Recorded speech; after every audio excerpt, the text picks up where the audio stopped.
Hello everybody, मेरा नाम है माहिर और आप देख रहे हैं मेडिफेलिक।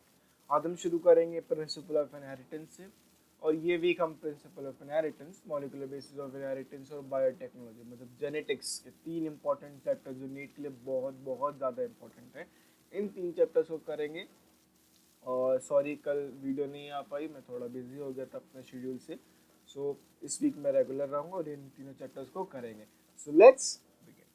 सबसे पहला चैप्टर जेनेटिक्स, बोल तो प्रिंसिपल ऑफ इनहेरिटेंस। मेंडल के बारे में, मेंडल कौन थे, क्या थे, तो वही सब चीज़ें हम इस पर पढ़ेंगे। और थोड़ा नोट्स का पैटर्न इस बार चेंज है, तो आई होप सो क्वेश्चन भी मैंने ऐड किए, तो आई होप सो कि आपको थोड़ा अच्छा लगे, इंटरेस्टिंग हो। So let's begin. तीन ब्रांचेस कौन सी होती है? तो मेंडेलियन जेनेटिक्स आर क्लासिफाइड, जिसमें मेंडेलियन जेनेटिक्स के बारे में बात हो, दूसरा मॉलिक्यूलर जेनेटिक्स के बारे में बात हो, और तीसरा पॉपुलेशन जेनेटिक्स के बारे में बात हो। ठीक है, प्रिंसिपल ऑफ इनहेरिटेंस और जो वेरिएशन है किसकी, कौन सी जेनेटिक्स है? ये मेंडेलियन जेनेटिक्स है। जो मॉलिक्यूलर बेसिस ऑफ इनहेरिटेंस है वो कौन सी है? मॉलिक्यूलर जेनेटिक्स है। जेनेटिक्स क्या है? Branch of biology deals with heredity and variation. अब हेरिडिटी क्या है? Heredity is transfer of characters from parents to progeny, process of transfer of trait inheritance. मतलब पेरेंट्स से जो प्रोजेनी, जो आगे बच्चे जा रहे हैं, जो चाइल्ड है उसके अंदर जो पेरेंट्स की कैरेक्टर्स है वो इनहेरिट होना, आगे ट्रांसफर होना। ठीक है। अब वेरिएशन क्या है? Variation is amount of difference among the offsprings of same parent. जैसे फॉर एग्जांपल एक पेरेंट है एक्स एंड वाई, उनके जो चाइल्ड्स हैं, चार बच्चे हुए, एक एक्स, एक वाई, एक्स, डब्ल्यू और जी। ठीक है। अब चारों के चारों बच्चों में जो डिफरेंस आएगा, चारों चारों के ऑब्वियसली चारों चारों से अलग ही होंगे एक दूसरे, तो वो क्या होगा? वो वेरिएशन होगा। वेरिएशन तभी होता है जब सेक्सुअल रिप्रोडक्शन होता है। ठीक है। तो जेनेटिक्स टर्म था, it was coined bye Bateson. ठीक है। ओके। अब प्री मेंडेलियन कॉन्सेप्ट, मेंडल से पहले के कॉन्सेप्ट क्या थे?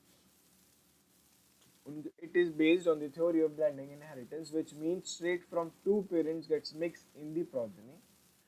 मतलब जो पेरेंट्स उनके जो ट्रेड्स है दोनों मिक्स होकर प्रोजेनी नहीं जाता, क्योंकि इस टाइम पे लोगों ने ज़्यादा सोचा नहीं था, देखा नहीं था। तो अब मेंडल के बारे में, मतलब जब अब मेंडल के बारे में पढ़ते हैं, मेंडल कौन थे? मेंडल का बर्थ हुआ था 1822 में सेसिलियन विलेज, हेजेज ऑफ कंट्री, ऑस्ट्रिया के अंदर रहते थे। जॉर्ज ग्रेगर मेंडल पूरा नाम था।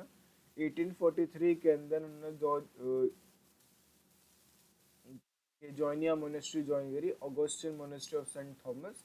1847 के अंदर उन्होंने मेंडल जो यूनिवर्सिटी ऑफ वीना है, जहाँ पे उन्होंने फिजिक्स, मैथ्स और नेचुरल साइंस पढ़ी। मैथ्स पढ़ी, मैथ्स में स्टैटिस्टिक्स पढ़ी, ऑब्वियसली मेन उनका फोकस जो था स्टैटिस्टिक्स पे था।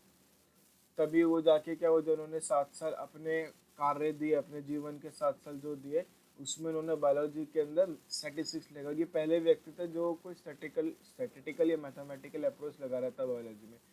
और ऑब्वियसली जब कोई इंसान बाकियों से अलग होता है तो यार उसको उतनी पहचान नहीं मिलती अनटिल और अनलेस उसके काम की इज्जत हो। तो वही चीज़ इनके साथ हुई। 1851 में वापस मोनेस्ट्री में आए, 14 साल पढ़ाया। एक्सपेरिमेंट का टाइम था, ये इम्पोर्टेंट है यार, इसको येलो से करते हैं। 1856 से 63 तक 7 साल इन्होंने किया। और जो publish his work in 1865 in Brunn natural history society. 1882 के अंदर उनकी डेथ हो गई। अब 901 के अंदर तीन साइंटिस्ट ने वापस डिस्कवर किया मेंडल का। वो काम कर रहे थे, उन्होंने क्या करा? तीनों ने, कार्ल कोरेंस जर्मनी की, ह्यूगी de वेरीज हॉलैंड के, और एनरिच मोंटेस्मेक ऑस्ट्रिया के, इन तीनों ने ना अपनी अपनी लाइब्रेरीज में मेंडल का काम देखा। और पी प्लांट सेट के इन्होंने क्या किया, मतलब पी प्लांट सेट के दूसरे प्लांट्स पे, दूसरी चीज़ों पे इन्होंने एक्सपेरिमेंट किया, सेम मेंडल के रिजल्ट्स हैं। तीनों साइंटिस्ट ने क्या किया, मतलब अपने एक कॉन्फ्रेंस में तीनों ने अपनी अपनी चीज़ों का दिया कि मैंने अलग अलग स्पीच मतलब प्लांट के ऊपर ट्राई करके इन्होंने दिया। अभी इनको एक ही कॉन्फ्रेंस में तीनों ने सेम बात की, अलग अलग एग्जाम्पल्स के, तो तीनों फंस गए कि भैया तीनों के सेम एग्जाम्पल्स, मतलब एग्जाम्पल्स अलग है, रिजल्ट ऐसे। तो तीनों ने बात करी, यार हम तो फंस जाएंगे। तो उन्होंने क्या किया, फिर उन्होंने मेंडल को उस क्रेडिट दिया कि हमने मेंडल के बारे में ऐसा ऐसा पढ़ा, देखिए ऐसे वो सच कह रहे थे, वो ये थे, वो फलाना थे। तो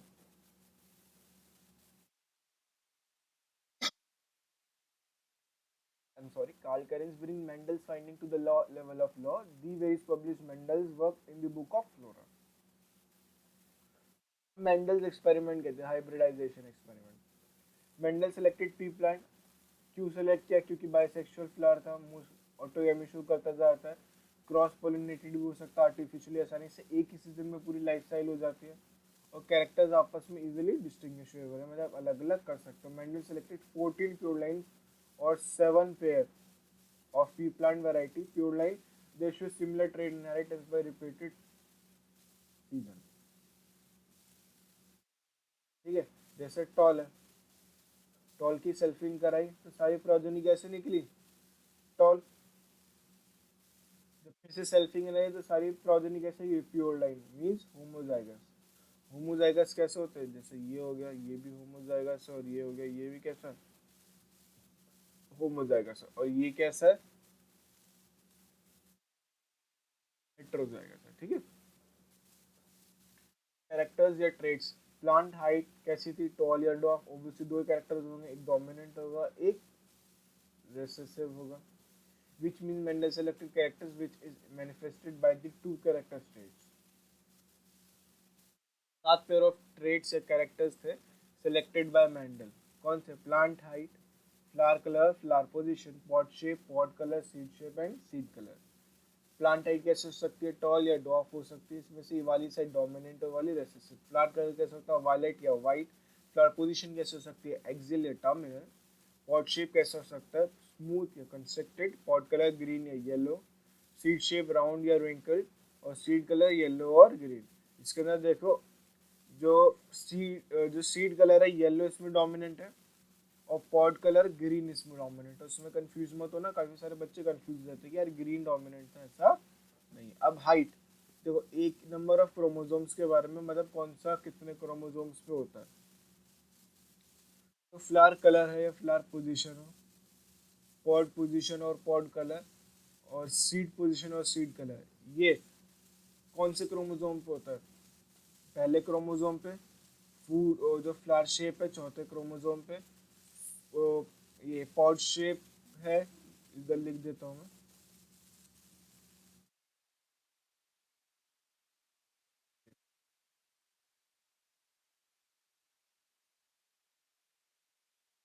ठीक है. तो जो पॉड शेप है वो किसके ऊपर डिपेंड करती है? चौथे क्रोमोसोम पे. फ्लावर शेप भी चौथे क्रोमोसोम पे. सीड शेप किस पे करती है? सातवें क्रोमोसोम पे. तो one chromosome number 1 flower colour and seed colour. तो traits are located on chromosome is called link trait. जो ट्रेट्स एक ही क्रोमोसोम पे, फॉर एग्जांपल ये कलर और फ्लावर कलर एक ही क्रोमोसोम पे, ये नहीं है ना, ये देखो. तो ये कैसे? ये लिंक ट्रेट्स है क्योंकि एक ही क्रोमोसोम के ऊपर दोनों है. स्टेप 2 कहता है, पहला तो होता है सिलेक्शन ऑफ प्लांट. स्टेप 2 क्या है? क्रॉस, मतलब क्रॉस बाय मेंडल. उन्होंने क्रॉस जो किया, उन्होंने दो क्रॉस परफॉर्म किए, मोनो हाइब्रिड और डाई हाइब्रिड. मोनो हाइब्रिड में क्या लिया? उन्होंने पहले मेल प्लांट लिया, फिर फीमेल लिया, उसकी सेल्फिंग कराई. पहली जनरेशन जो हमें मिली सारे टॉल मिले. फिर सेकंड जो फेलियल जनरेशन थी उसके अंदर क्या? टॉल भी मिले, डॉफ मिले, और बोथ टाइप प्लांट्स ऑब्टेन. मतलब वही T T capital T capital T small T और capital T small T. Hetero और होमो, 1:1 का जो रेशियो होता है. Step 3 observation by Mendel. Mendel ji ने ऑब्जर्वेशन क्या किया? Observation is cross between pure parents. Pure parents give F1 generation which resembles either of the parents. Progeny of F2 generation which obtain resembles both the parents. ठीक है. इसके अंदर के कुछ progenies क्या करते हैं? पेरेंट्स से मिलती है. वहीं पे in filial two generation progeny which is similar to one parent is greater in number as compared to the progeny which resemble to another parent. He observed that progeny F2 is ratio 3:1. 3 क्या था? Tall और 1 क्या था? Small. इसका मतलब है जो dominant वो ज्यादा रिजेंबल करिए parents in comparison to recessive. Step 4 conclusion.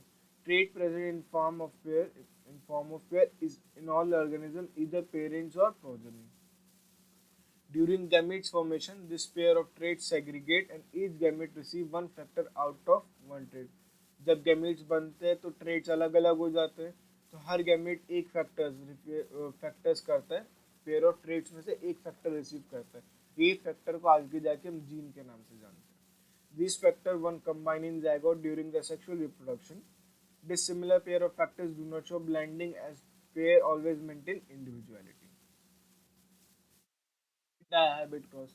Dihybrid cross में उन्होंने दो कैरेक्टर्स लिए, लाइक कैपिटल टी और कैपिटल आर, टॉल और राउंड। उसके बाद डॉफ या रिंकल। उन्होंने जब सेल्फिंग करी, मतलब उन्होंने क्रॉस करा तो कैपिटल राउंड और टॉल आया, हेटेरोजाइगस। इसकी सेल्फिंग करे तो हमारे पास ये निकले रिजल्ट्स, 12 रिजल्ट्स, वो सॉरी 16 रिजल्ट्स। ये अंदर टॉल और राउंड के रेशियो कितना था, 9/16। अच्छा, अब 9/16 दिखाने के लिए रुको, मैं आपको इसको अलग अलग कलर कर देता हूँ। पहले येलो से करते हो। टॉल कितना था, ये भी टॉल, ये भी टॉल, ये भी टॉल, ये भी टॉल, और ये भी टॉल, ये भी टॉल, और ये भी टॉल। ये टॉल नहीं है, मतलब टॉल है पर राउंड नहीं है। ये टॉल राउंड है, ये टॉल राउंड है, ये टॉल राउंड है, और 2 3 4 5 6 7 8 9 आ गया। अब उसके बाद दूसरा कलर चेंज कर लेते हैं, टॉल और रिंकल, जिसमें टीटीओ 1 2 और, ठीक है। अब देखो लो, डुआफ या राउंड, ये भी 3 होंगे। देखो डुआफ है और डुआफ है। अब आखिरी डुआफ और रिंकल, और नीचे कर देते हैं, ये देखो, दिख गया आपको। सब अलग अलग कलर से करते, तो इसका फिनोटाइपिक रेशियो तो कैसे हो गया, 9:3:3:1। और जीनोटाइपिक रेशियो कैसे होगा, क्योंकि यहाँ पे ये भी अलग अलग है, तो 4:2:1:1:1:2:1:2:1:1। ठीक है। अब डायहाइब्रिड क्रॉस, मोनोहाइब्रिड का जो क्रॉस होता है, monohybrid into monohybrid, like monohybrid हमने लिया टॉल और ड्वार्फ, उसमें से टॉल निकले, फिर सेल्फिंग हुई तो फिनोटाइप्स दो निकले, टॉल या ड्वार्फ, 3/4। लेकिन वैसे देखो तो होमोजाइगस का 1, हेट्रोजाइगस का 2, और होमोजाइगस का 1, मतलब ये ड्वार्फ होमोजाइगस, ये टॉल होमोजाइगस। वहीं पे राउंड और रिंकल के अंदर किया तो उसमें भी सेम निकला। जीनोटाइप कैसे निकले, 9, 1/4, 2/4, 1/4। इसके अंदर जीनोटाइप कितने थे, 3। टोटल फिनोटाइप कितने हो गए, 2 × 2 = 4। इसके अंदर थे 2, टॉल या डॉफ, इसके अंदर भी थे दो, या तो मतलब राउंड होंगे या रिंकल्ड होंगे, तो 2 और 2 4। टॉल राउंड कितने हो गए,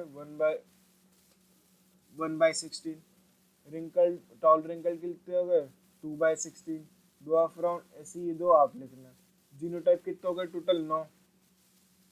कैसे, 1/16, 2/16, वो ऊपर वाला जो रेशियो था ना, उसी को हमने एक बार अलग अलग करके ट्राई किया। मतलब हमने 2 मोनोहाइब्रिड क्रॉस कर लिए, इसमें तो हमने एक साथ किया था यार, इसमें हमने क्या किया, अलग अलग ट्राई कर लिए 2, और उसको अब हम एक साथ रख रहे हैं।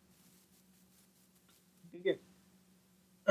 तो ये सारे उसके 9 के 9 आ गए, 1/16, 2/16, 1, ये ऊपर ही बनाया था मैंने, ये कलर दिख रहा है, अलग अलग कलर जो किया वो। रेशियो कैसे का, 1:2:1:2:4:2:1:1। नंबर ऑफ फिनोटाइप्स अब हमें निकालने कैसे, 2⁻n। फिनोटाइप्स कितने थे, 2, तो 2⁻2 कितने हो गए, 4। Number of genotype 3⁻n। Genotypes कितने थे, 1 और 2, तो 3 × 2 कितने हो गए, 9, 3 3 9। और हेन कितने होते हैं, मतलब नंबर ऑफ हेट्रोजाइगस। अब क्वेश्चन कैसा आ सकता है, थोड़ा एक आइडिया लगाने के लिए, तो find number of gametes, type of gametes कैसे निकालेंगे। फॉर एग्जांपल ये है, देखो A, capital A, small A, capital B, capital D, capital C, capital C. अब देखो गैमेट्स बताने कितने टाइप के हैं। देखो 2 कैपिटल गैमेट्स, ये भी कैपिटल, ये भी कैपिटल, लेकिन यहाँ पे एक स्मॉल, तो कितने गैमेट्स हो गए। अगर मैं इसको ऐसे करूँ एक पेन से, देखो एक कैपिटल हो गया, एक स्मॉल हो गया, तो दो तरीके, एक तरीके तो गैमेट हो गया खाली है अलग, तो इसलिए 2⁻1। हेट्रोजाइगस हमें बताना है ना। हमने क्या देखा था अभी, एन किस क्या होता है, हेट्रोजाइगोट होता है, तो हेट्रोजाइगस तो एक ही हो गया। अब नीचे वाले में देखो हेट्रोजाइगस कैसी कंडीशन है, 1 2, तो 2 रेज़ टू द पावर 2 4। अब इसके अंदर एक भी हेट्रोजाइगस कंडीशन नहीं है, तो 0 मतलब 1। In a plant genotype capital T small t capital R small r give percent of a gamete which receive T, T is equal to 1/2, T R कितना है 1/4, हमने ऊपर देखा था, देखो कितना है कैपिटल T और स्मॉल r 1/4, देखते देखो कैपिटल T कितना है 1/4, और दूसरा क्या था कैपिटल T और स्मॉल r, ये भी 1/4 एक ही जगह रहा, ये भी 1/4, तो दोनों कैसे हो गए 1/4, और कैपिटल T दो में से कितनी एक बार तो 50%, ये कैसे 1/4 25%। प्लांट ऑफ जीनोटाइप, अब इसमें बताना है कि give percentage gamete which receive TRY gene, कैसे पता चलेगा कि ये capital T capital R small r और कैपिटल Y स्मॉल y, तो कैपिटल Y, तो देखो इसके अंदर ये 1 2 3, अगर आधा आधा करें तो इसमें तीनों बराबर है, तो ये तो हो गया 50%, ठीक है। और अगर हम दूसरे पेन से करें तो ये कैसे होगा 1 2 3, मतलब इक्वल है, तो ये भी 50%। मतलब थोड़ा दिमाग लगाना है बस। अब फिनोटाइप निकालना है फॉर एग्जांपल हमें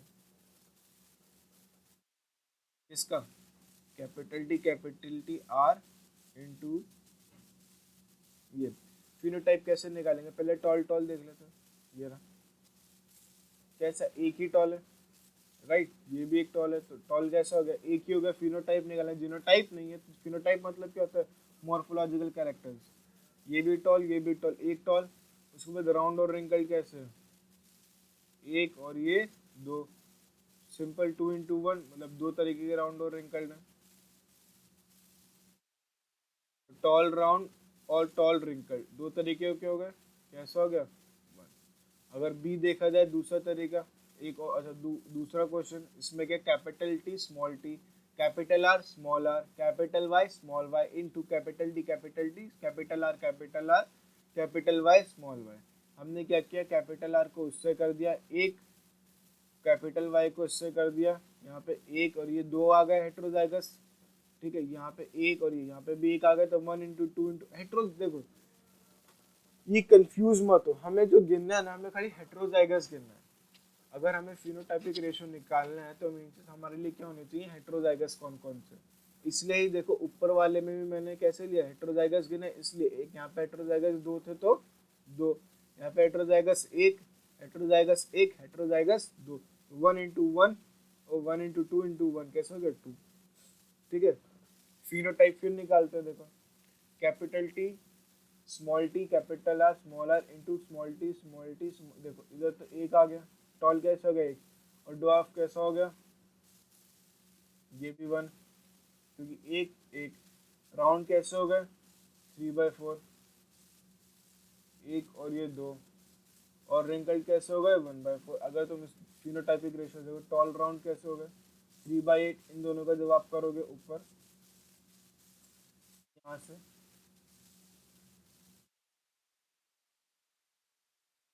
तो ये हमने आधा लेना 16 की जगह आधा आधा रेशियोज लिया, क्योंकि इस बार हमारे ऐसा नहीं कैपिटल टी और ये रेशियो नहीं है, हमारा रेशियो क्या है, हमारा रेशियो है capital T capital R small T यहाँ पे, इस वजह से।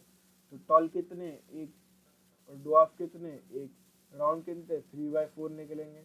अगर आप इन्हीं का पहले अलग अलग करोगे, और रिंकल कैसे निकलेंगे 1/4, देखिए ड्वार्फ रिंकल 1 एक आ जाएगा, ड्वार्फ राउंड 3/8 आ जाएगा, टॉल रिंकल्ड 1/8 आ जाएगा, और टॉल राउंड 3/8 आ जाएगा। तो रेशियो क्या आ जाएगा 3:1:3:1।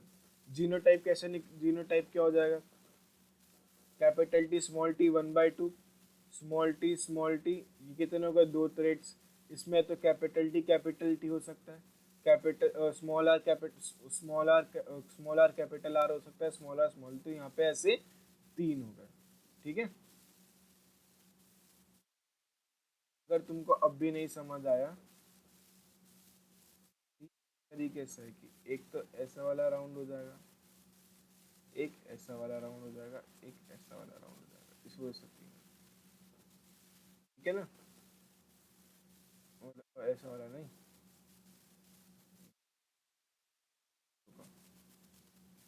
ऐसा वाला। तो हम जब देखते हैं एक तो ऐसे निकलता, दो ऐसे निकलता और एक ऐसे निकलता, तो ये कैसे होगा, 3। ये कैसे हो गया, 1। ठीक है। Find genotype and phenotype, genotypic and phenotypic ratio of the following. फिर से करते, capital T small T capital R capital R, capital T small T capital R small R. अब फिनोटाइपिक रेशियो टॉल कैसे हो जाएंगे, 3 पहला और दूसरा, तो ये कितने, 1, 3 आ गए, डॉफ कितने हो जाएगा, 1, ये आ गया डॉफ। राउंड कितने हो जाएंगे, 1, तो टॉल राउंड कितने हो गए, 3/4। टॉल डॉफ कितने हो गए, 1/4। टोटल नंबर ऑफ फिनोटाइप्स हमारे पास 2 हैं, टॉल होगा या फिर डॉफ होगा। फिनोटाइपिक रेशियो 3:1, दो मतलब 2 टी टी और कैपिटल टी स्मॉल टी, 3 आ गए और एक डॉफ डॉफ। ठीक है। इसमें capital T small T R आ गया, capital T small T capital R small R आ गया। T T R R 1/8, T T R R 2/8, small T ये भी 1/8 हो जाएगा, कैपिटल टी ये 1/8 आ जाएगा, ये 2/8 आ जाएगा और ये कैसा हो जाएगा, 1/8। फिनोटाइपिक रेशियो क्या हो जाएगा, 1:1, 1:1। 7th क्वेश्चन आप खुद करना है। अब एक क्वेश्चन तो कर ही लो यार, 3 वाला। नहीं हो तो मेरे को कमेंट सेक्शन में बताओ, मैं बता दूंगा अगली क्लास में। कल भी इनहेरिटेंस ही करेंगे। अब टेस्ट क्रॉस क्या होता है, it is a cross identified genotype of a parent. क्या जीनोटाइप बताता है पेरेंट का क्या होगा। टेस्ट क्रॉस मतलब हम थोड़ा क्रॉस उल्टा करते हैं, cross is made between the unknown genotype and recessive parent. जो पेरेंट रेसिसिव है और एक अननोन जीनोटाइप है, with the result of test cross we can identify the genotype of a unknown parent. Test cross for monohybrid, हमने एक tall plant लिया, genotype unknown है कि ये कैसे हो सकता है, या तो ये कैपिटल टी भी हो, ये ऐसा भी हो सकता है, ऐसा भी हो सकता है। जो रेसेसिव है हमें पता है ये कैसा है, ऐसा। ठीक है। 2 पॉसिबिलिटीज, अगर ये है कैपिटल टी तो ऑल जीनोटाइप्स कैसे हो जाएंगे, टॉल। लेकिन अगर हेटेरोजाइगस है तो आधे टॉल होंगे और आधे ड्वार्फ होंगे, फिनोटाइपिक रेशियो में चेंज आ जाएगा। ठीक है। जीन लोकाई, जीन लोकाई मतलब कहाँ पे जीन प्रेजेंट है, तो capital T small T capital are the plant. हाँ ठीक है, जीन लोकाई मतलब कहाँ पे जीन प्रेजेंट है, लोकेशन ऑफ जीन। ये समझ आ गया। टेस्ट क्रॉस में हम कैसे पता करते हैं दूसरा जीन क्या है, तो रेसेसिव वाले को करते हैं, हमें पता चलता है नॉन जीनोटाइप मतलब जो टॉल वाला है वो निकालने के लिए क्या हो सकता है, 2 पॉसिबिलिटीज हो सकती हैं वो। अब एक क्वेश्चन आ गया कि फॉर एग्जाम्पल अ प्लांट में, देखो क्वेश्चन ये मैं बता देता हूँ, करना आप खुद। क्या plant is heterozygous at 2 gene loci, number of possible gametes are. कैसे निकालेंगे, 2⁻⁴ हेटेरोजाइगस लेते हैं, हेटेरोजाइगस कितने, 2, कितने हो जाएगा, 4। अरे मैंने बता ही दिया, बता तुमको करना था। A plant is heterozygous at 2 gene. Luca is crossed with dry hybrid plant which is heterozygous at 1 gene. Loci. Give number of phenotype. अब ये तुम खुद बताना। ठीक है, एक चीज मैं बता दूं कि in test cross phenotype and genotypic ratio कैसे रहते हैं, सेम। ठीक है, चलो। डायहाइब्रिड टेस्ट क्रॉस, अब ये हमारा मोनोहाइब्रिड था, डायहाइब्रिड के बारे में हमने ये ले लिया। हमने सोच लिया ना कि हाँ ये अलग अलग, हमें क्योंकि जो डोमिनेंट वाला है उसके बारे में तो नहीं पता, इसलिए हमने अलग अलग पॉसिबिलिटीज ले ली। रेसेसिव की हमें पता है, तो अगर कैपिटल टी स्मॉल आर और capital R small T small से करते हैं तो सारे क्या टॉल प्लांट्स निकलेंगे, जीनोटाइपिक रेशियो ये आ जाएगा। लेकिन अगर ऐसा होता है तो एक टॉल निकलेगा एक ड्वार्फ निकलेगा, हमारा ऐसा आ जाएगा 1:1 इक्वली। अगर हम ऐसा लेते हैं तो एक टॉल निकलेगा और एक रिंकल मतलब टॉल राउंड निकलेगा, एक टॉल रिंकल निकलेगा, क्योंकि यहाँ पे दोनों टॉल है। अगर हम ऐसा लेते हैं तो टॉल राउंड, ड्वार्फ राउंड और बाकी के 2 और निकलेंगे, जिसमें टॉल रिंकल और ड्वार्फ रिंकल भी निकलेगा। ठीक है, चलो। बैक क्रॉस क्या होता है, cross progeny with the any one of the cross progeny मतलब जो प्रोजेनी है उसको किसी भी एक पेरेंट से, चाहे वो रेसेसिव हो या डोमिनेंट हो, उससे जब क्रॉस करते हैं तो बैक क्रॉस होता है। देखो उल्टा है ना, बैक, इस वजह से बैक क्रॉस कहते हैं। Test cross is a type of a back cross, क्योंकि हम भी क्या करते हैं, प्रोजेनी से किसी एक डोमिनेंट या रेसेसिव को करते हैं। ठीक है, use in a crop improvement, क्योंकि इससे प्योर लाइंस मिलती है हमको। रेसिप्रोकल क्रॉस, देखो ये मेल प्लांट है टॉल, इसका डॉफ प्लांट से हमने कर दिया फीमेल प्लांट से, तो ये बैक क्रॉस एक तरीके का कि हाँ वापस जो पेरेंट होगा उससे कर रहे हैं और कुछ नहीं। Mendel law of inheritance, Mendel के दो लॉ, तीन लॉ होते हैं, तो मतलब मेन जो ये दो लॉ है, एक तो लॉ ऑफ डोमिनेंस, एक लॉ ऑफ सेग्रीगेशन, या law of purity of gamete. जो law of segregation universal law है, मतलब चेंज नहीं होता। लॉ ऑफ डोमिनेंस कहता है that trait is controlled by discrete unit called factors, or factors occurs in pair in dissimilar pairs of factors, one is able to express is it's known as dominant or other recessive। जो ज्यादा निकलेगा वो dominant, जो नहीं निकल पाएगा वो recessive। This law explains why one resembles only one of the parents, क्योंकि जो dominant होगा वो उसी को resemble करेगा, ठीक है। And also explains why number of progeny is more than the other type in F1-2 generation। जब हम देखेंगे F2 के अंदर तो हमारी तीन टॉल निकलती है और एक डॉफ निकलते हैं, तो डोमिनेंट की ज्यादा है, रेसेसिव की कम है। लॉ ऑफ सेग्रीगेशन क्या कहता है, this law states that factors do not blend in F1 generation and again segregate during gamete formation such that every gamete gets one pair out of pairs, one factors out of pair, I'm sorry। ये pure zygote है, ये pure है, ये impure क्योंकि अलग अलग निकला। यहाँ पे ये गैमेट प्योर है, ये हेमीजाइगस प्योर है। तो zygote have pair factors, zygotes can be homozygous or heterozygous, मतलब homozygous से क्या बना, heterozygous। तीसरा आता है law of independent assortment. This law states that segregation of one pair of factors is independent to segregation of another pair for the minimum dihybrid cross. मतलब ये किस लिए होता है, डायहाइब्रिड क्रॉस के लिए होता है, ठीक है। कॉन्सेप्ट ऑफ फैक्टर्स या एलील, टोटल बी जीन, इसके अंदर ये हमारे दो हैं, एक ये और ये, ठीक है, तीन तीन है।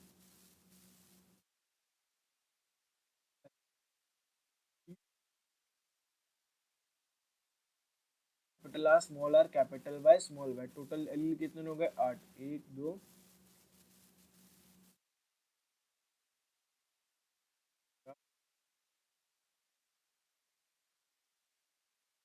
कैपिटल आर स्मॉल आर, ये रहा 1 2 3 4 5 6 और ये 7 8, ठीक है। बी जीन के ऊपर T and T is related gene as they code for same characters but contrasting trades.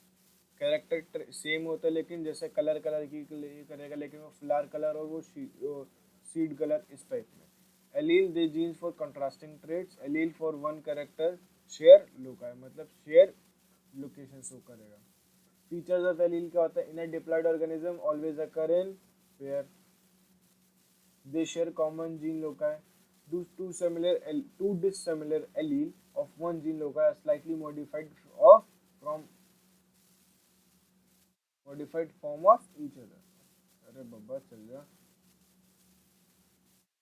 In a diploid organism, for one character, maximum two type of allele is possible, but in population more than two, मतलब एक organism की बात हो diploid तो दो allele possible है, लेकिन population जब population लोग ज़्यादा organism ज़्यादा तो obviously allele ज़्यादा। In a diploid organism, 2n is equal to 100, each chromosome है 4 gene loci, 2 are homozygous and 2 are heterozygous। Calculate, तो नंबर ऑफ जीन लोकाई कितने हो गए, 5। एन की वैल्यू कैसे निकल जाएगी, 10/2, 5 हो गए, ठीक है। अब 4 जीन लोकाई तो 5 × 4 कितने होगा, तो number of gene location loci 20। Total number of different gene type कितने होगा, 6 एक पे, तो 6 × 6 30। Total number of allele of different type कैसे होगा, टोटल 30 टाइप का एलील होगा, जो हमारा निकला, ठीक है। In a diploid organism 2n is equal to 24, मतलब n कितना हो गया, 12।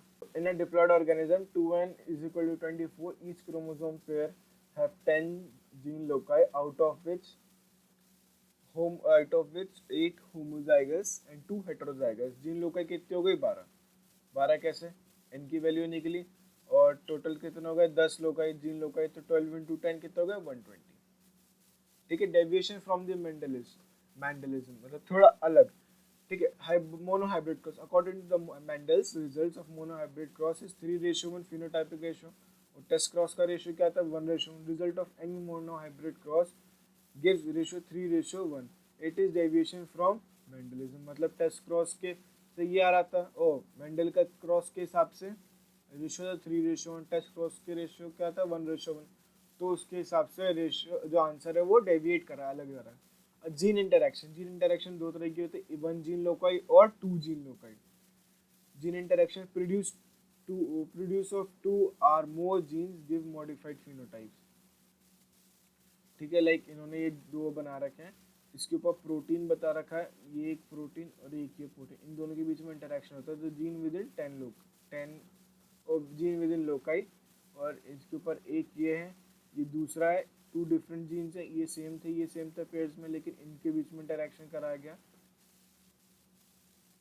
तो टाइप्स ऑफ इंटरेक्शन, एक तो इंट्राएलिलिक इंटरेक्शन है जो सेम के अंदर था यहाँ पे, तो इसमें क्या होता है dominance according to the Mendelism, incomplete dominance भी होती है, को डोमिनेंस भी होती है, मल्टीपल एलील्स भी होती है, पिलियोट्रॉपी भी होती है, और ये मेंडलिज्म के रिजल्ट के हिसाब से सारे अलग। देखो उस टाइम पे ऑब्वियसली चीज़ें कम थी, तो मेंडल ने जो किया, मेंडल के हिसाब से डोमिनेंट रेट शो करेगा, खाली एक ज़्यादा निकलेगा एक कम निकलेगा, लेकिन इसमें और भी क्या हो सकता है, इनकम्प्लीट डोमिनेंस भी आ सकती है, दो हो सकता है कोई डोमिनेंस कुछ नए निकल जाए, लाइक हमारा जो स्नैपड्रैगन होता है, को डोमिनेंस हो सकती है कि दोनों ही साथ में इक्वली निकल जाए। मल्टीपल एलील मतलब दोनों अपने हिसाब से अलग अलग शो कर रहे हैं। पीलियोट्रॉपी जब एक ही कैरेक्टर ज़्यादा उस पर डिपेंड करता है, कैरेक्टर एक ही जीन ज़्यादा उस पर एलील डिपेंड करता है ज़्यादा कैरेक्टर्स पे, तब पीलियोट्रॉपी कहते हैं। अब इनकम्प्लीट डोमिनेंस का, तब डोमिनेंस तो हमने पढ़ लिया था। ठीक है, अब हम डेविएशन इन मेंडलिज्म, मतलब जब मेंडलिज्म ने जिस टाइम पे नहीं निकाला था, लेकिन मेंडलिज्म के और आंसर्स क्या निकल सकते थे, वो चीज़। तो पहला था इनकम्प्लीट डोमिनेंस। इनकम्प्लीट डोमिनेंस में name two allele at one gene loci character is completely dominant F one not resembles any one of the parents. Like जब इन्होंने रेड और व्हाइट कलर का किया, तो F1 में क्या है, सारे पिंक फ्लावर्स है। उनकी सेल्फिंग कराई तो हमारे पास रिजल्ट कैसा निकला 1/4, 2/4 और 1/4, मतलब एक रेड, दो पिंक और एक व्हाइट, 1:2:1। ठीक है, codominance, both allele of one gene loci compressed is completely compressed. Dominant recessive relationship is absent in two allele of one gene loci. F1 not resembles either of the parents completely but expresses both. Examples की जगह A, B, O blood group. In this blood group typing, total 3 different types of allele are present in one gene. देखो, 3 different types of allele are present in one gene.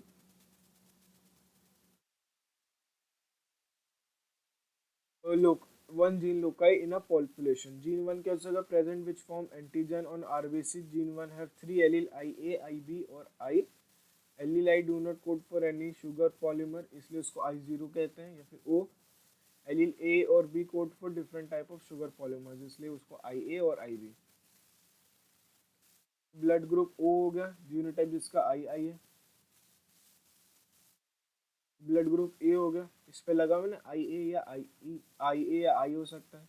Blood group B हो गया, या तो आई B होगा या आई B I होगा, और A B कैसे होगा, आई ए और आई बी दोनों लगे हुए हैं। ठीक है, कलर चेंज कर लेते हैं, चलो। A B blood group is example of codominance I. ठीक है, लो उसके बाद ए या I and B I B and I example of dominance, अगर क्योंकि इसमें से एक निकल रहा है एक नहीं निकल रहा है। Blood group of total phenotypes 4, total genotypes कैसे हो जाएंगे 6। एक देखो 6 कैसे, एक, दो,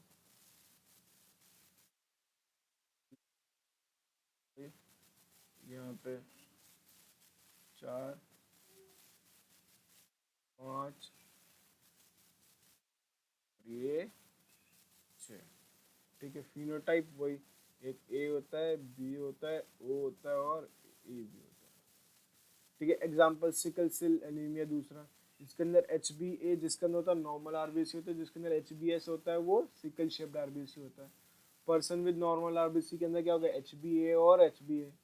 person with sickle cell RBC कैसे होगा, HbS या HbS। HbA और HbS कैसे होगा, नॉर्मल शेप हो सकता है, ऑक्सीजन टेंशन की वजह से वो सिकल शेप बन जाता है। ठीक है। तीसरी आती है पिलियोट्रॉपी। पिलियोट्रॉपी मतलब when one gene code for product having more than one phenotypic effect is known as pleiotropy. मतलब एक ही जीन अलग अलग चीजों, एक से ज्यादा अलग अलग कैरेक्टर्स पे के लिए रीजन होता है। ठीक है। Normal pleiotropy gene for enzyme and protein which is present in initial path of pleiotropy pathway. एक ए है, ये E1 ये बी को कर रहा है, फिर बी E2 C2 को कर रहा है, सी डी को कर रहा है, ये क्यू को भी कर रहा है फिनोटाइप। ये सब कौन कर रहा है, एक ही जीन कर रहा है, X gene. Examples of pleiotropy disease phenylketonuria. Phenylketonuria के अंदर क्या होता है, फिनाइलिन एमिनो क्या था, फिनाइल एलानिन एलामीन एलामीन एलाइलम फिनाइल एलामीन जो होता है के बारे में होती है। ये जो कंपाउंड है फिनाइल एलामीन, ये हाइड्रोलोज करेगा और क्या बना देगा, टायरोसिन बना देगा, जो कि क्या करता है, मेलन जो क्या क्या इफेक्ट करेगा, मेलानाइन करेगा, थायरोक्सिन के लिए कर सकता है और एड्रेलिन के लिए कर सकता है। मतलब एक ही तीन के लिए डिपेंड करता है, मेलानाइन के लिए भी, थायरोक्सिन के लिए भी और एड्रेलिन के लिए। सिम्टम्स क्या हो सकते हैं, decrease in skin and hair pigmentation, धब्बे धब्बे धब्बे धब्बे हो जाते हैं वो, या फिर मेंटल रिटार्डेशन। तो सिकल सेल एनीमिया देखो फिर आ गया म्यूटेशन। ये हमारे हीमोग्लोबिन में म्यूटेशन की वजह से क्या होता है, सिकल टाइप हो जाता है, occur in protein which forms beta chain. ये नॉर्मल ब्लड सेल की कैसा होगा, sickle shape effect, it clog the capillaries and pain in organ और एनीमिया, ब्लड कम हो जाएगा। तीसरा gene B for starch grain synthesis. Gene B क्या होता है, large size in starch grain forms. Gene B अगर रेसिसिव है तो स्मॉल बनाएगा। स्टार्च स्टार्च ग्रेन ज़्यादा होगा या स्टार्च ग्रेन कम होगा। ठीक है। Capital B into small B round wrinkle. Round wrinkle अगर हमने सेल्फिंग किया तो राउंड और रिंकल दो तरीके, राउंड राउंड निकलेंगे या फिर राउंड रिंकल निकले। अब जी बीन जो है दो character, street shape base in the case of dominance, या तो 3:1 आएगा। साइज ऑफ द स्टेज उसके अंदर कैसा होगा, इनकम्प्लीट डोमिनेंस। क्यों, या तो लार्ज साइज निकलेगा, बीच के साइज निकलेगा, या फिर छोटा साइज निकलेगा। अब आता है चौथा मल्टीपल एलील, मतलब एक से ज्यादा, मोर than 2 allele for one character is present on same gene loci in different individual of population. Fifth chromosome, ये फिफ्थ क्रोमोसोम देखो, ब्लू आई और ब्लैक आई भी किस पे डिपेंड होता है, फिफ्थ क्रोमोसोम पे। और ग्रे आई भी किस पे डिपेंड होता है, फिफ्थ क्रोमोसोम पे। दूसरा ह्यूमन है, ह्यूमन है। फीचर ऑफ मल्टीपल एलील की क्या क्या फीचर्स है, studies in a population, local loci same होता है या क्रोमोसोम सेम होता है, टोटल पॉसिबल जीनोटाइप्स कैसे निकालते हैं, n+1/2। एग्जांपल्स क्या होता है, ब्लड ग्रुप 3 एलील होते हैं हमारे पास, सेम ही डिपेंड होता है chromosome. Drosophila 15 allele for I colour होता है, रेड आई कलर के लिए डोमिनेंट होता है, व्हाइट आई कलर रेसेसिव होता है, 13 आई colour variants of red colour, मतलब अलग अलग अलग अलग अलग निकलते हैं। Why any gene dominant is recessive? Why is gene is dominant, other is recessive? ऐसा क्यों होता है, देखो टू टाइप्स ऑफ एलील। एक तो होता है अनमॉडिफाइड जो कि डोमिनेंट होता है, it can make normal enzyme function and give rise to diseased phenotype। Modified allele है, और जो मॉडिफाइड होते हैं उनके पास तीन option, they can make normal size, less efficient enzyme, या फिर एंजाइम ना बनाए, या फिर नॉन फंक्शनल एंजाइम बनाए। जब ऐसा होता है, जो अनमॉडिफाइड होता है ऑब्वियसली वो ज्यादा बेटर काम करेगा, इसलिए वो डोमिनेंट कह दिया जाता है। ठीक है। Gene interaction of two gene loci, example polygenic inheritance की बात कर रही है, मतलब जब दो एक more than 2 genes loci of one individual, कि दो से ज्यादा जीन एक ही इंडिविजुअल के बारे में बात करें, कि 1:4:6:4:1। वहीं पे एपिस्टेसिस क्या होती है, डोमिनेंट क्या होगा, 12:13:1, 12:3:1, रेसेसिव 9:3:4, डोमिनेंट 13:3। कम्प्लीमेंट्री जीन कैसे हो जाएंगे, 9:7, सप्लीमेंट्री जीन कैसे हो जाएंगे, 9:3:4, डुप्लीकेट जीन कैसे हो जाएंगे 5:1, और एडिटिव जीन कैसे हो जाएंगे 9:6:1। किसके अंदर? जीन इंटरेक्शन जब दो लोकई के अंदर होता है, इंटर एलिलिक की बात हो रही है यहाँ पे। ठीक है, जो पॉलीजेनिक इनहेरिटेंस होता है वो कैसा होता है? क्वांटिटेटिव इनहेरिटेंस होता है, मीनिंग कि quantitative and qualitative and quantitative traits. Qualitative कैसे होगा कि टॉल, ये भी टॉल, ये डॉर्फ। ये क्वांटिटेटिव देखो तो ये डॉल और टॉल हो गया, ये सेमी टॉल हो गया। सेमी डॉर्फ मतलब ना मीडियल साइज है ना, अगर ये हम टॉल है, ये डॉर्फ है, ये ऐसे निकलेगा, ना टॉल और ना ही डॉर्फ। ठीक है,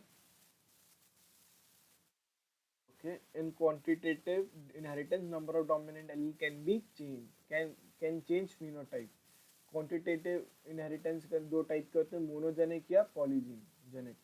मोनोजेनिक मतलब एक जीन लोकाई इन्वॉल्व हो, पॉलीजेनिक मतलब दो से ज्यादा इन्वॉल्व हो। मोनोजेनिक मतलब T T into small T. Expected क्या होगा इसमें F2 के अंदर? ऑब्वियसली 3:1।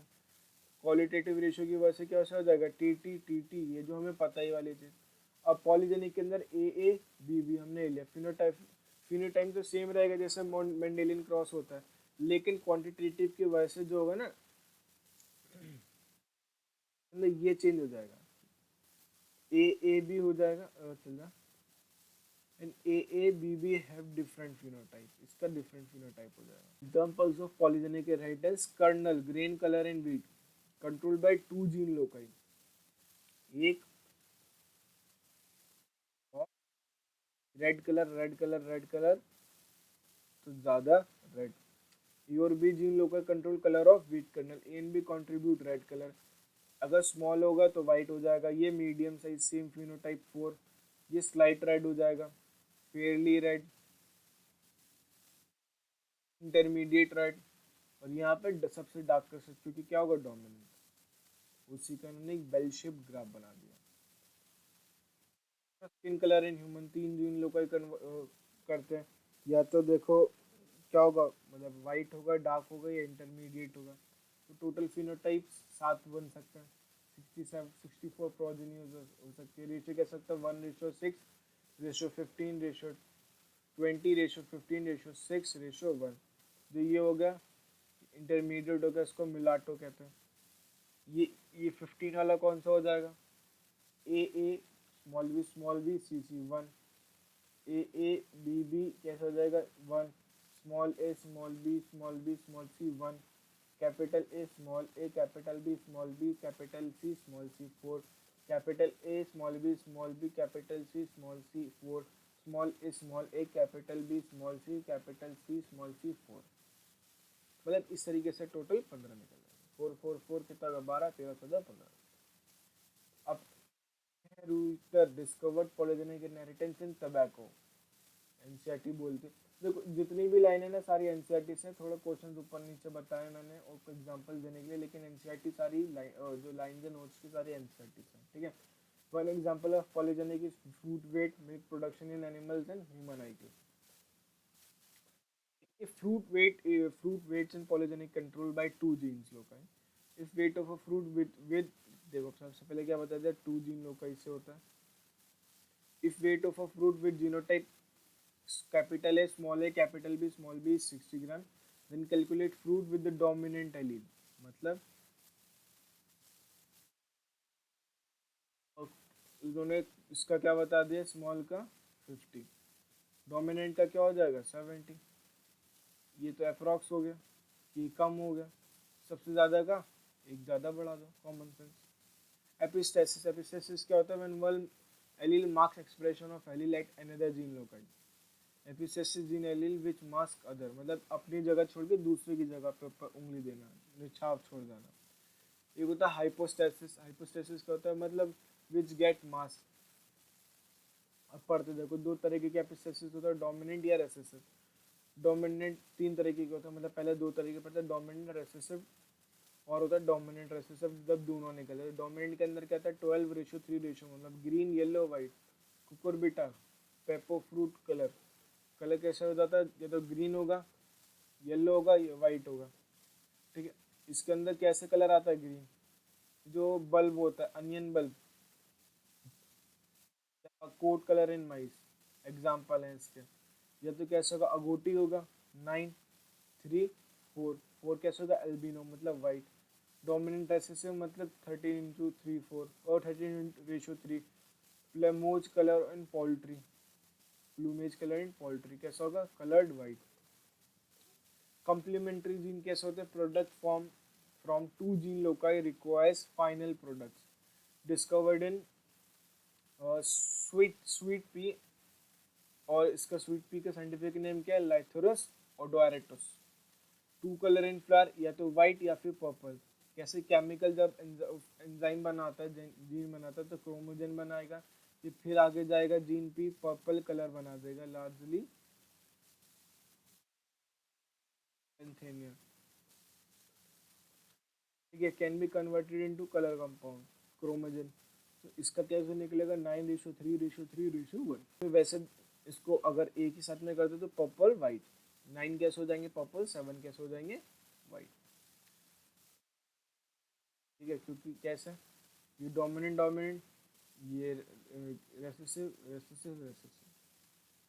सप्लीमेंट्री जीन कैसे होता है, code colour of seed in lab pulses, ratio 9:3:4। Express देखो ये खाली ऐसी वर्ड टू वर्ड डायरेक्टली पूछा जाएगा, इसलिए मैं ऐसे ही बता रहा हूँ। ठीक है, डुप्लीकेट जीन 15:1, 9:3:3:1, ये सारे एक साथ आ जाएंगे इस बार 15:1।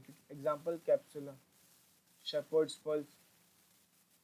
ठीक है, additive gene 9:3:1, fruit shape in Cucurbita paper.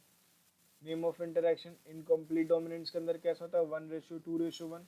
Examples in complete dominance का, snapdragon, 4 o'clock plant, size of starch grain by gene B. Codominance का क्या होता है, phenotypic ratio 1:2:1। Examples A B blood group, sickle cell anaemia. Multiple allele के examples क्या होते हैं, 3 allele blood group, Drosophila eye colour.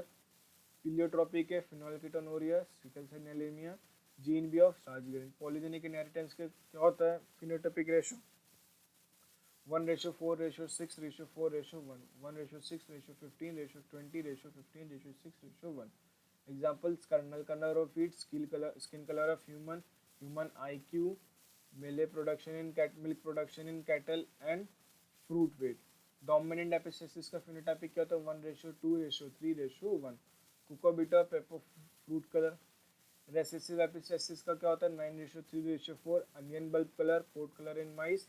और डोमिनेंट रेसेसिव का क्या होता है, 13:3। Plumage colour in poultry. उसके बाद कॉम्प्लीमेंट्री जीन का क्या होता है, फिनोटाइपिक 9:3:3:1, स्वीट पी। सप्लीमेंट्री का क्या होता है, 9:3:4, कोट कलर ऑफ सीड। और फिर आता है डुप्लीकेट 15:1, कैप्सुला। ठीक है, उसके बाद अब हमारा आता है क्रोमोसोमल थ्योरी ऑफ इनहेरिटेंस, किसके द्वारा दी गई थी, सटन एंड बोवेरी, कब, 1902 में। बेसिस ऑफ दिस थ्योरी कहते हैं, Mendel propose behaviour of factors in 1965, in which several start coming. In Mendel proposition basis, physical basis of inheritance was missing, and his work was not widely, क्योंकि उसका work publish क्यों नहीं हुआ था यार, उस टाइम पे सोशलाइज नहीं थे लोग, इतनी मतलब पब्लिकेशन वो नहीं थी। और उसने जब मतलब उसका इस्तेमाल किया मतलब मैथमेटिक्स और स्टेटिस्टिक्स का, तो लोगों को मतलब देखो ये पागल ही है, बायोलॉजी में मैथ्स लगा रहा है। बायोलॉजी में लोग क्यों चूज करते, क्योंकि उनको मैथ्स ज़्यादातर पसंद नहीं होती। मेरे साथ ऐसे है, मेरे पास पीसीबीएम भी थी भाई। ठीक है, तो इस वजह से उस टाइम पे भी लोगों की वही थिंकिंग थी, यार ये बायोलॉजी में मैथ्स लगा रहा, बताओ पागल ही हो गया, क्या लगा रहा, इसका तो कोई तुक नहीं है, बिना सर पैर वाली बात है, वो सेम चीज़ ऐसा आया।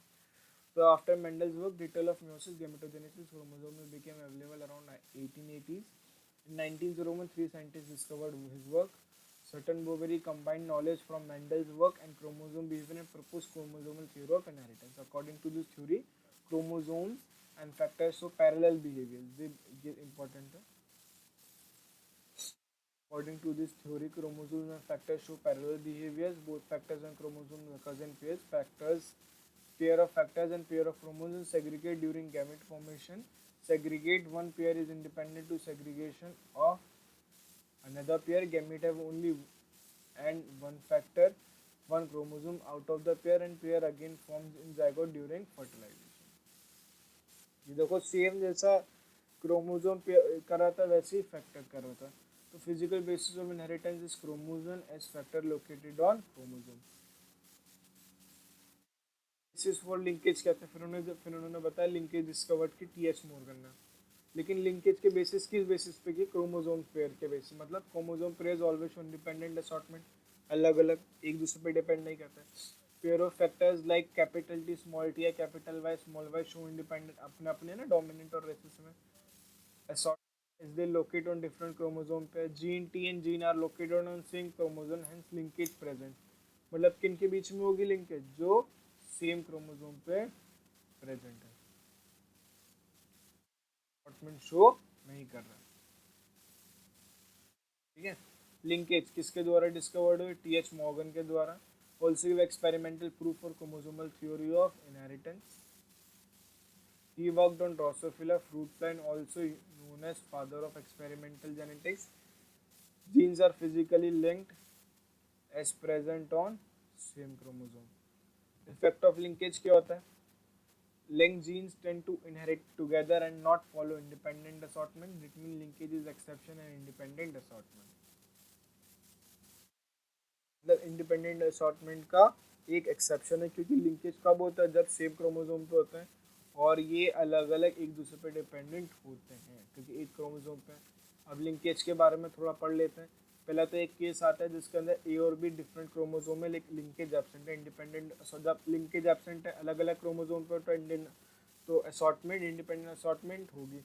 मेंडल के हिसाब से क्या आना चाहिए, 9:3:3:1 फिनोटाइपिक और टेस्ट क्रॉस में 1:1:1:1 टेस्ट क्रॉस करते हैं। Capital T small T capital R small R, मतलब इसके स्मॉल रेसिसिव के साथ तुम्हारे ये गैमेट्स निकले, ये सारे गैमेट्स। तो क्या दे, capital T capital R small T small R, capital T small R small T small R, small T capital R small T small R, small T small R small T small R. ये रहा, ये parental है, ये parental है, बाकी सारे recombinant है। मतलब 50% पेरेंटल है और 50% हमें नहीं मिले। अब जब लिंकेज प्रेजेंट है टी और आर कैसे, सेम क्रोमोसोम पे, तो ये आ गया और ये आ गया।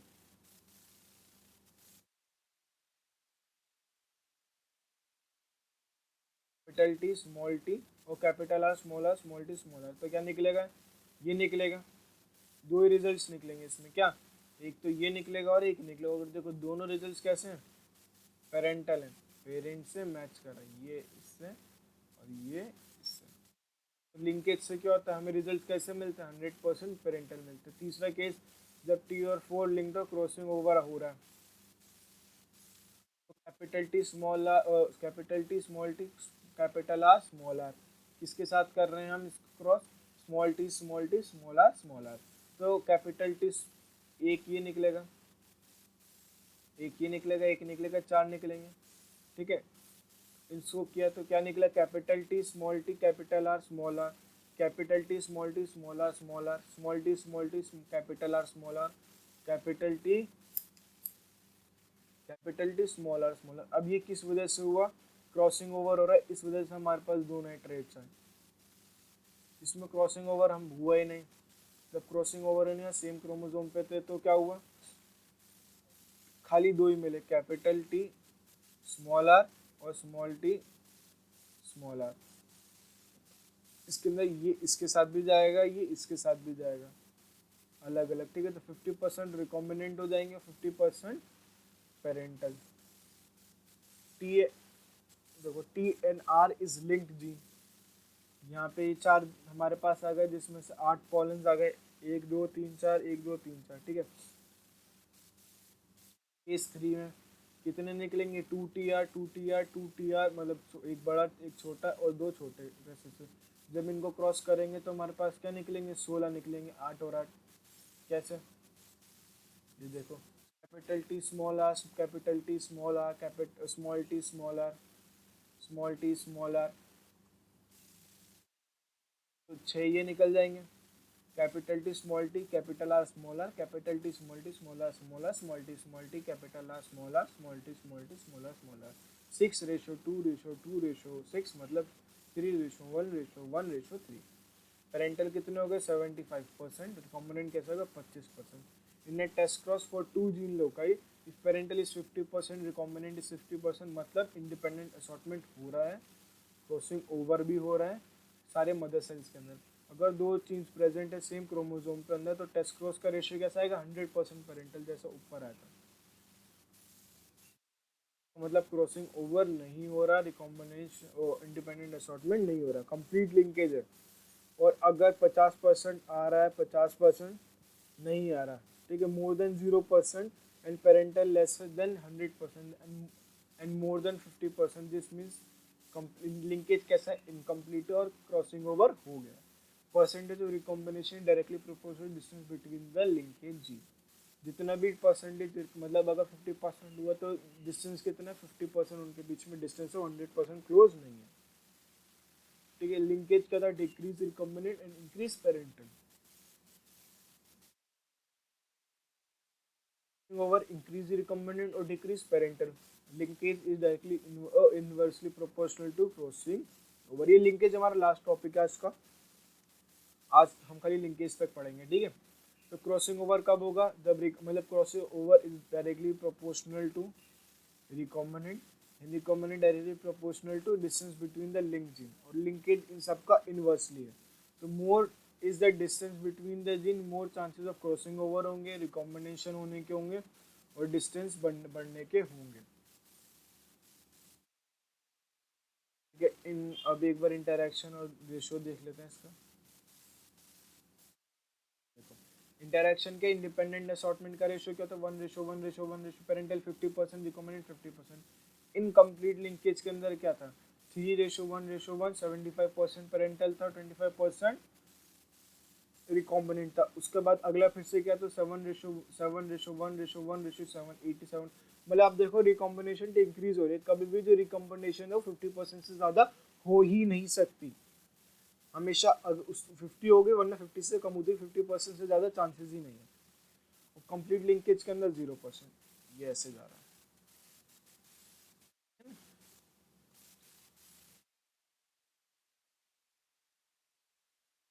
क्वेश्चंस है 1 2 3, ये क्वेश्चन एक बार 3 ट्राई करना, कल अपन लोग इन क्वेश्चंस को डिस्कस करेंगे, ठीक है। तो गाइस आज के लिए इतना ही, आई होप सो आपको लेक्चर समझ आएगा, नोट्स को सब उतार लेना, हर एक क्वेश्चन को एक बार ट्राई कर लेना, फिर आप क्वेश्चन ट्राई करोगे तो आपको क्वेश्चन समझेगा भी और आपसे क्वेश्चन बनेगा भी, ठीक है। आज आधा चैप्टर किया, आधा चैप्टर अपन लोग कल करेंगे, और 2 दिन में हम इनहेरिटेंस खत्म कर देंगे, सो मॉलिक्यूलर बेसिस और बायोटेक्नोलॉजी, इन 6 दिनों में हम ये 3 चैप्टर्स खत्म कर देंगे, क्योंकि तीनों चैप्टर्स बहुत इंपॉर्टेंट चैप्टर्स हैं, ठीक है। Bye bye, see you, be safe, जय हिंद।